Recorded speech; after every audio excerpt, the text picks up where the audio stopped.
আজ দুপুরের মেনুতে ছিল রুই মাছের ডাঁটা গাজর আলু দিয়ে সিম্পল ঝোল। তার জন্য প্রথমে আমি মাছগুলো ভালোভাবে ভেজে নিয়েছি।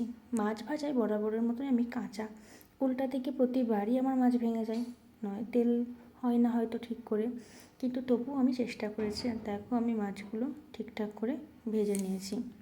এবারে আমি কড়াইয়ে তেল দিয়ে দিয়েছি, আর এই তেলে আমি একটু বড়ি ভেজে নিচ্ছি। এই বড়িটা আমি কিন্তু এই ঝোলের সঙ্গে দিয়ে দেবো।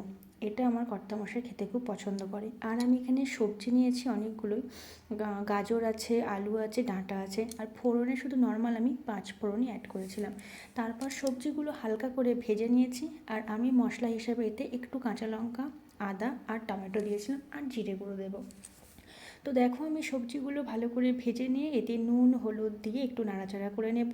আর তারপর আমি যে মশলাটা বানালাম, আদা টমেটো কাঁচা লঙ্কার যে মিক্সটা বানালাম, সেটা আমি এতে অ্যাড করে দেবো। এবার এটা হালকা কষিয়ে নেব, যাতে আদার যে গন্ধটা সেটা থাকবে না। একটু হালকা নাড়াচাড়া করার পরে কিন্তু আমি এটায় পরিমাণ মতো জল দিয়ে দেবো। আর লবণ তো স্বাদ অনুযায়ী যে যার মতো দেবে। তো এটা আমি ভালো করে দেখো কষিয়ে নিয়েছি। আর যেহেতু আমি টমেটোটা এটা মিক্সড করেছি, তো কালারটা খুব সুন্দর এসেছিলো। তোমরা অবশ্যই ট্রাই করবে এটা। গরমের তো পাতলা জিনিস, পাতলা ঝোল সবজি দিয়ে খাওয়াটা স্বাস্থ্যের জন্য খুবই উপকারী। তারপর এটা ভালোভাবে যখন সিদ্ধ হবে, তারপর হালকা ফুটে ওঠার পরে আমি এর মধ্যে কিন্তু মাছগুলো দিয়ে দেবো, দেখেছো? আর বড়িগুলোও কিন্তু আমি এতে দিয়ে দিয়েছি।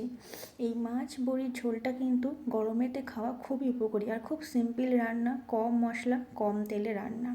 দেখো আমি একে একে মাছগুলো দিয়ে দিলাম।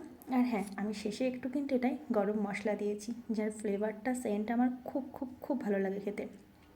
তো তোমরা একবার অবশ্যই ট্রাই করবে। গরম মশলা দিয়ে কিন্তু আমি হালকা ঢাকা দিয়ে রেখেছিলাম, আর এখন আমার রেডি।